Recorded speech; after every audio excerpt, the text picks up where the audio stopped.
Students that were supposed to move into the Element Apartments on August 1st had their move-in day pushed back yet again.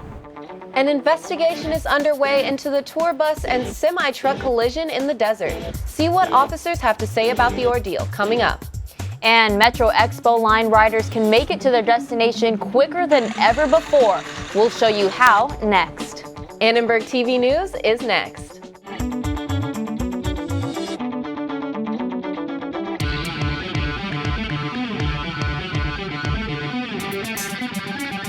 Live from USC, you're watching Annenberg TV News. Some USC students are still commuting to classes after a housing complex delayed its grand opening again. Good evening, I'm Etienne Smith. And I'm Lauren Day. We have our reporter Kaylee Heck at the scene of the unfinished student apartments. Kaylee? Thanks, Etienne and Lauren. I'm here live at the Element Apartments just off of Hoover and Adams. After months of dealing with setbacks, students were supposed to move into these apartments today, and yet that move-in day was pushed back for a second time. They signed their leases to move in on August 1st, and as you can see behind me, these apartments are still not finished. The apartments are actually back here on the left, and they're at least completed more externally than the office and retail spaces on the right. Students have been living at the Vinci Apartments downtown. Element told them that these apartments would be ready by September, and when that didn't happen, today was supposed to be that day. There's obviously a lot of frustration from students as now we are more than halfway through the semester and they still don't have permanent apartments. If they're really transparent about it from the start, I would have appreciated that, because now it's like every time they say it, I get my hopes up, and then at the end I just get really disillusioned, like, oh, okay, well, now I gotta wait another month. I struggle from depression and a lot of other things, and whenever I'm isolated from campus, being on the other end of downtown, some of the nights can get really quiet. And so I'd say that it's definitely cost me monetarily, having to go back and forth to campus, and emotionally. I'm sure that when the time comes to actually move in there, they're still going to be finishing some of the amenities and other areas that aren't the apartments, and so we're going to be dealing with construction noise in some areas that are still fenced off.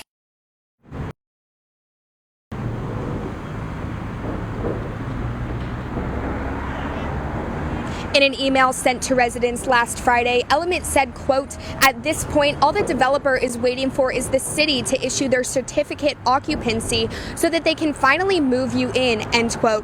The email also says the developer has made arrangements to extend students' accommodations in the Da Vinci through the end of November. I spoke with one USC senior who told me that Element gave them the option of breaking their leases towards the end of September, but he chose not to because most other apartments near USC require a 12-month lease. Reporting live off of Hoover and Adams, Kaylee Heck, USC Annenberg Media.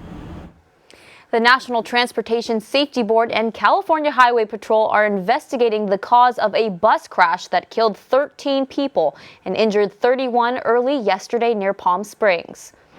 Around 5 a.m., the tour bus crashed into the back of a semi-truck. About a third of the bus was smashed into the back of the truck. Officials say the bus didn't have any seatbelts. Rescuers had to extract victims from the wreckage using ladders. Investigators are looking into driver error as a possible cause. There was no appearance of braking. There were no skid marks from the bus at the time of the collision. The only skid marks were directly related to the big rig as it got pushed forward. Officials still have not identified one of the victims. Family and friends gathered today in Koreatown to remember those who died. Metro is trying to get more commuters off the roads and onto the rails. Annenberg Media's Ashley Boucher shows us how new cars on the Expo could speed up travel time. In LA, we spend hours in our cars on a weekly basis. On average, 80 hours a year stopped in traffic and thousands more moving slowly. Now, Metro is adding 200 cars to its fleet. Today, the 50th car was delivered along with an increase in the frequency of stops on the Expo Line, which runs from downtown to Santa Monica. These new train cars are being added to Metro's Expo Line. Service is also being increased from every 12 minutes to every 6. This should make transportation into USC from the west side much more reliable. I used to commute, and having to plan a schedule, not really knowing when it would show up, and just having, if I've just missed a train and knowing I'd have to wait another like 12 to 15 minutes would really impact my schedule. Metro says the Expo Line is seeing big leaps in ridership, with a 35 to 40% increase on weekdays. A senior executive for rail operations says taking Metro can be a one-stop shop for students. It's economical, it's feasible, it puts you right there in campus. There's a tremendous amount of security that's around the station. Strongly encourage students that are interested in taking public transportation to the campus or the surrounding areas. LA Mayor Eric Garcetti says he's hoping the changes will make Metro more accessible. Opened up the Expo Line extension. We had the best of problems. We had too many people and not enough cars. By year's end, we will meet the demand of folks that are already taking the Expo Line from the ocean to downtown and vice versa. Student Expo riders say they're excited for more trains, making their commutes easier. Especially this campus is growing, so I think it's going to definitely benefit the students a lot more. At least we'll get to class on time, so that shouldn't be an excuse anymore. Metro expects ridership to grow on all rail lines by 2 million in the upcoming years. For Annenberg Media, I'm Ashley Boucher. LA traffic is even heavier than usual tonight, thanks to a visit from the president. President Obama arrived in LA this afternoon for a fundraiser for Hillary Clinton and an appearance on Jimmy Kimmel. Streets across the city were closed today because of it. He'll be traveling in the Beverly Hills area tonight. Now, the north and southbound lanes of North Loma Vista Drive, that's this area right around here, is supposed to be showing some closures between Dabney Lane and Wallace Ridge. Now, the traffic, according to Google Maps, doesn't look too bad just yet, but the Sunset Boulevard, is also expected to have some closures and heavy traffic until 8 p.m. That's between Woodburn Drive and all the way over here, which is North Palm Drive. So if you're driving in that Hollywood area, you might want to allow for some extra time. With just 2 weeks until the election, the candidates and their surrogates are campaigning all around the country. Political anchor Hayden McMillan is here to show us what they're saying. Thanks, Etienne. All right, Hillary Clinton spoke at a rally today in New Hampshire about her hopes to build a less partisan Washington. We've got to break through the gridlock and the dysfunction that has unfortunately marred Washington. We've got to get back to listening respectfully. We can disagree without being disagreeable. Elizabeth Warren also spoke at the rally. She made jabs at Donald Trump for calling Clinton a nasty woman at the last presidential debate. Get this, Donald. Nasty women are tough. Nasty women are smart. And nasty women vote. Donald Trump was at a rally in Florida today where he continued to denounce the media for being biased. The media isn't just against me, they're against all of you. The media is entitled, condescending, and even contemptuous of the people who don't share their elitist views. So let's take a look at where the candidates are in the polls today. An ABC News poll shows Clinton leading Trump by 12 points nationally, with Clinton at 53% and Trump at 41%. A new CNN poll also has Clinton leading by 6 points. The poll has Clinton at 51% and Trump at 45%. Today is the final day to register to vote in California. Since September, USC and UCLA have been competing in a friendly voter registration competition sponsored by the Los Angeles County Registrar. The goal? To register 17,000 voters between the two schools for this upcoming November election. I like to say if you don't vote on Tuesday, you kind of waive your right to complain on Wednesday. I think we've registered about over 500 students so far. However, we have been in a couple of dorms where most of the students were already registered, so we can't say that's unsuccessful. I think the fact of the matter is it doesn't matter how many people we're registering, it matters the fact that students are registered already. Results of the voter registration competition will be announced tomorrow. Still need to register? You can register online by visiting registertovote.ca.gov. Social and political activist Tom Hayden died last night at the age of 76. Hayden was monumental in the civil rights and anti-Vietnam War movements. He also later served as a California state lawmaker for 2 decades. I never would have imagined that I was going to spend 20 years in the California legislature or be Jerry Brown's first solar energy commissioner. Life is funny when you get to look back at all that I have. Hayden was elected to the California State Assembly in 1982 and was the director of the Los Angeles County Peace and Justice Resource Center. He is remembered for his radical activism and progressive politics. Tom was a grassroots movement activist, meaning he understood that if you were going to shift a political spectrum, you needed to have a movement behind you that was willing to work for decades, not simply months or even years. Hayden died from complications relating to a stroke. His family was by his side when he passed away. Fraternities and sororities at UC Berkeley are canceling parties on Fraternity Row after 2 alleged sexual assaults happened at parties last weekend. The school's Interfraternity Council announced the voluntary ban via Facebook. The Post says the council will suspend all social events until it can reevaluate its risk management practices and care for those who have been affected. One Berkeley student thinks the ban is a step in the right direction. I think that just banning the parties without discussion is not going to move us forward. But if we figure out a procedure, a plan, a way to deal with sexual assault at fraternities, then it will help. The council hasn't said what actions it will take while the ban is in effect. According to Berkeley's police department and USC's DPS, the campuses had about the same rate of sexual assault last year. Back in LA, the Sparks are celebrating their championship win. Let's toss it to our sports anchor, Alexa Palermo, who's got more. Thanks, Lauren. The Sparks won the 2016 WNBA championship title, and tonight they are celebrating with the fans downtown at LA Live. With appearances from the whole championship team, including 2016 Finals MVP Candace Parker, the festivities are for the whole family. Basketball Hall of Famer Magic Johnson and Mayor Eric Garcetti are just some of the people attending. The Sparks won the championship on Thursday after defeating the Minnesota Lynx 77-76. The mascot Sparky is out taking photos with fans, and each fan who attends will receive a WNBA championship t-shirt. A new option is in the works for bike riders downtown. We'll take you to the groundbreaking. And we talked If you've ever played a video game, chances are you've heard the voices of some of the people in this line. Coming up on ATVN, we'll show you why they're protesting. And we talked to a talented Trojan who takes his music to the movies. We'll be right back.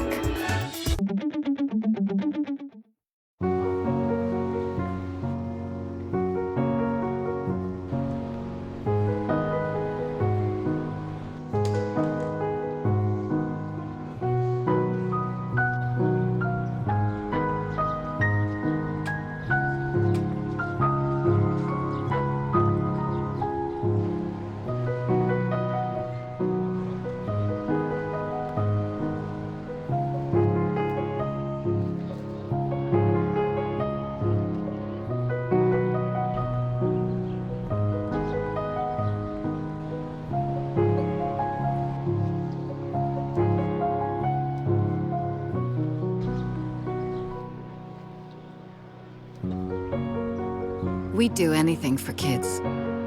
Yet 1 in 5 children in the U.S. struggle with hunger. Help end childhood hunger near you. Learn how at feedingamerica.org.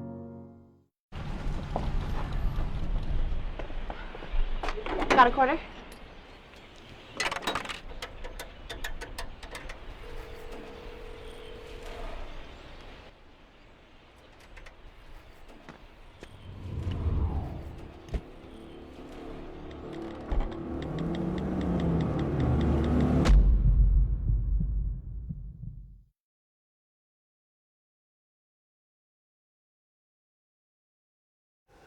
Video game workers took to the streets today after negotiations between video game companies and the people who make the games fell through. Annenberg Media's Mark Salinger is in the media center with more from both sides.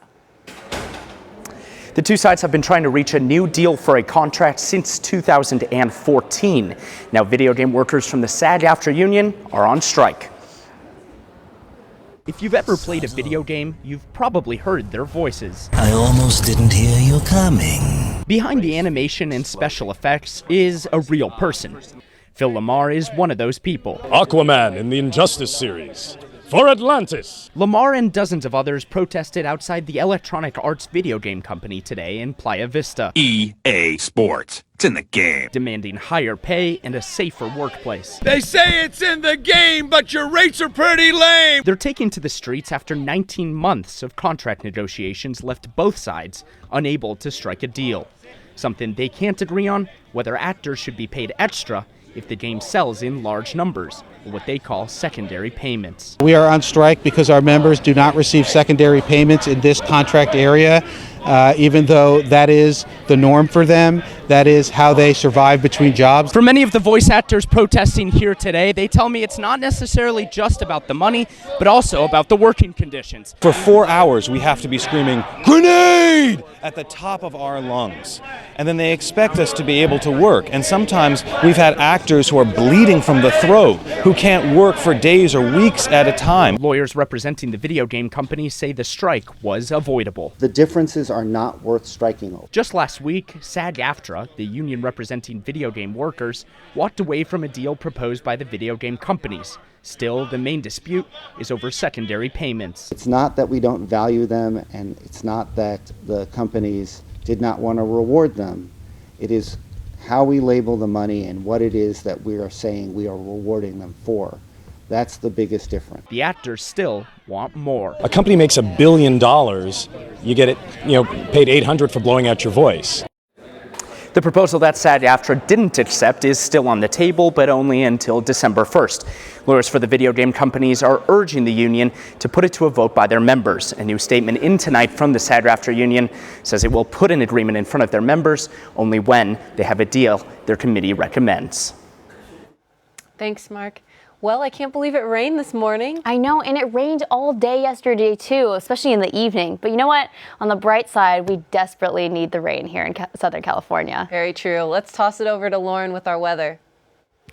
Yes, thanks guys. The rain has arrived and it looks like it's not as short-lived as last week's. Let's start off by taking a look at our current conditions. You can see that it's partly cloudy out and we're seeing 67 degrees with no wind. Let's move on to our Southern California forecast for tomorrow. We can see in the Inland Empire, we're going to be close to 80 degrees and almost 90 degrees in Palm Springs. Moving it over to the coast, we see that it's going to be 67 in Malibu. For you surfers, unfortunately, that means that the waves are not going to be looking too good, only about 2 to 3 feet. Bringing it back to the USC area, we can see that it's going to be 76 degrees here tomorrow, 76 in Anaheim, and 71 in Long Beach. Now looking at your 5-day forecast, you can see that yes, we're having a little break from the rain, but it'll be right back on Thursday and Friday. And there's a slight chance of rain Saturday morning as well. Now this week, I was lucky enough to meet an extremely talented composer and instrumentalist who has been able to really hone in on his passions here at USC.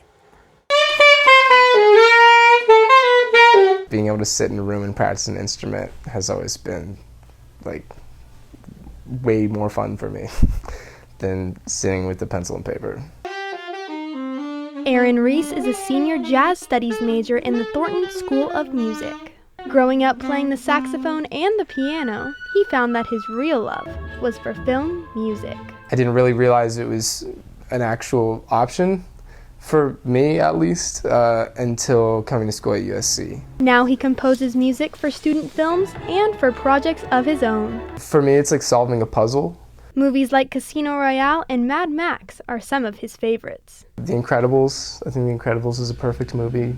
It's like all the inspiration I need. He hopes to continue combining traditional music composition with avant-garde techniques to tell a new kind of story through film music. Aaron is currently working on writing the music for his 5th student film of the semester and already has a few more lined up for the coming weeks. I don't know about you guys, but I think music really does make a movie. At least for me, during scary movies, especially this upcoming Halloween, I have to turn off the music. Otherwise, I get too scared. I love that feeling. Absolutely. I mean, you're absolutely right. Wow, Lauren, thank you so much. What an interesting student here at USC. City Council members are breaking ground today on a new bike lane project 6 years in the making. The $20 million project called My Figueroa implements LA's first protected bike lane along Figueroa Street. The bike lane is separated from traffic by a concrete barrier parking lanes, and bus platforms. My Figueroa will also add art, trees, and safety signals for pedestrians. But these changes come at a cost: less space for cars. But those involved in the project don't seem worried about the decrease. Well, I think we need to actually see what happens. I mean, the jury is still out. That's the idea of doing the project, to gather some data. Potential increase in traffic also brings an increase in safety for pedestrians and bicyclists. Yet the project remains controversial among LA residents. Could be more accidents. You know, there are accidents that happen on people with bikes and pedestrians and bikes and cars. So it would be prudent to look at what happened in a year and see. The future LA streets will follow this design. The My Figueroa project is scheduled to be completed in June 2017. This weekend was fairly boring without some USC football. You know, Etienne, yes, you're so right. Let's toss it to our sports anchor, Alexa Palermo, to get our sports fix. Thanks, guys. That's right, we are missing football this weekend, so no worries. Monday Night Football is going on right now, and we will check in on the game. And USC football is coming off their bye week. The Trojans practiced yesterday and are preparing to take on Pac-12 opponent underneath the lights. And you have to see this Hail Mary pass that is all skill. Sports are next. Why is Connor having trouble focusing in school? Having trouble finding Connor's middle school? Would you like directions? No, why is Connor having trouble focusing in school? Finding lowest airfare to Istanbul. No, I'm tired of fighting with him over homework. Home, walk, restaurant. Need a review? No, I need help. He's very smart, but his mind wanders. He's disorganized. I think I understand. Oh, good. French fries. Finding best potatoes. No! Russet. Fingerling. Congo. Why don't you understand me? Sorry, I was trying to show how Connor feels every day. Frustrating, isn't it? Redirecting to understood.org. For the 1 in 5 kids with learning and attention issues, this is what life can feel like. Explore understood.org, a free online resource about learning and attention issues, designed to help your child thrive in school and in life. Understood.org, because understanding is everything.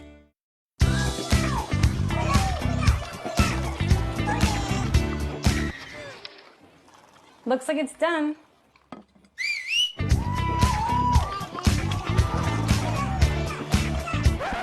Don't let salmonella get funky with your chicken. On average, 1 in 6 Americans will get a foodborne illness this year.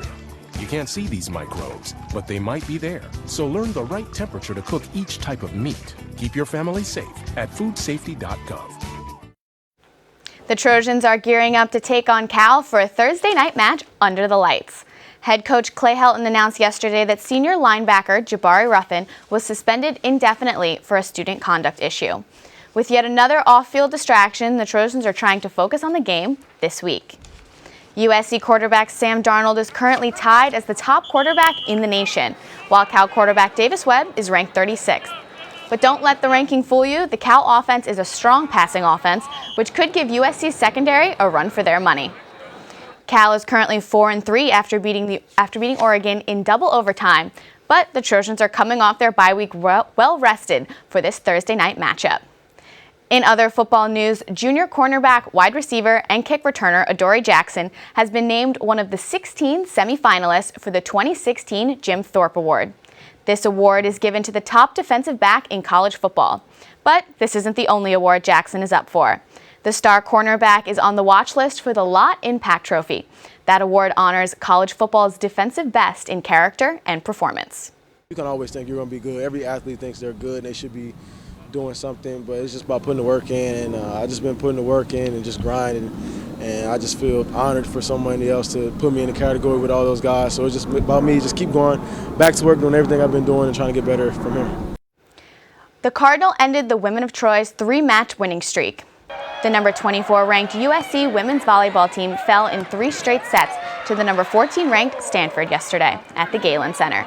The Cardinal held the Trojans to their lowest hitting percentage of the season. Head coach Mick Haley is looking forward to the upcoming matchups against more Pac-12 opponents when the team travels to play Utah and Colorado. Normally, I think we play better back-to-back. Kids like it better. they stay focused, and you can carry momentum from the first day into the second day. It's just The women of Troy are gearing up to take on the Utah Utes this weekend. The Houston Texans are battling the Broncos in Denver for Week 7's Monday Night Football. Both teams are 4-2 and looking to get another win under their belt. Right now, the Texans are leading the Broncos 6-0. Both quarterbacks got off to a shaky start, but right now Trevor Seaman is driving the Broncos down the field to try and put his team on the board. This week, my pick is a Hail Mary from the Cincinnati Bengals. The Bengals took on the Cleveland Browns, and this crazy play unfolded. Andy Dalton had the option to toss one deep or take a quick out route to get in field goal range. The quarterback hurled the ball into the air, and who was there to catch it in the end zone but A.J. Green. Green was surrounded by 4 defenders as he jumps up and deflects the ball. It comes tumbling down, and somehow he catches it, completing this crazy Hail Mary. Thanks, Alexa. Girl Scouts just gave us another reason to spend some cash. Stay tuned to see the new product they're selling. Guess what? I have some news for you. There's free food right there, junk food. You see that truck? Oh, jeez. It's a 2 Michelin star chef. All for free, ladies and gentlemen. All for free. Here we have a panzanella with summer vegetables and pesto. Enjoy. How we doing? Fantastic. So what do you got going on underneath that plate there? This food is really about to be thrown away. Yeah. Bro?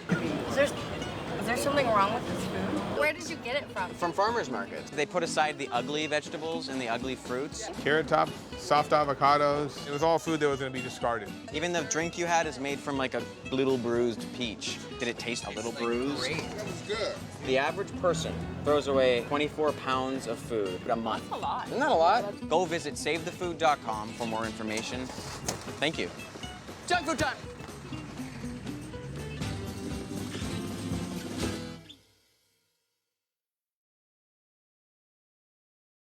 Adventure can be found anywhere, but the best place to start is in the forest. I spy something beginning with S. Snow? No. Snow-covered trees. Nothing to do with snow. Head outside to discover incredible animals and beautiful plants that come together to create an unforgettable adventure. Wow. So grab your loved ones. Don't even. And explore a world of possibilities. Come on, this way. Visit discovertheforest.org to find the closest forest or park to you.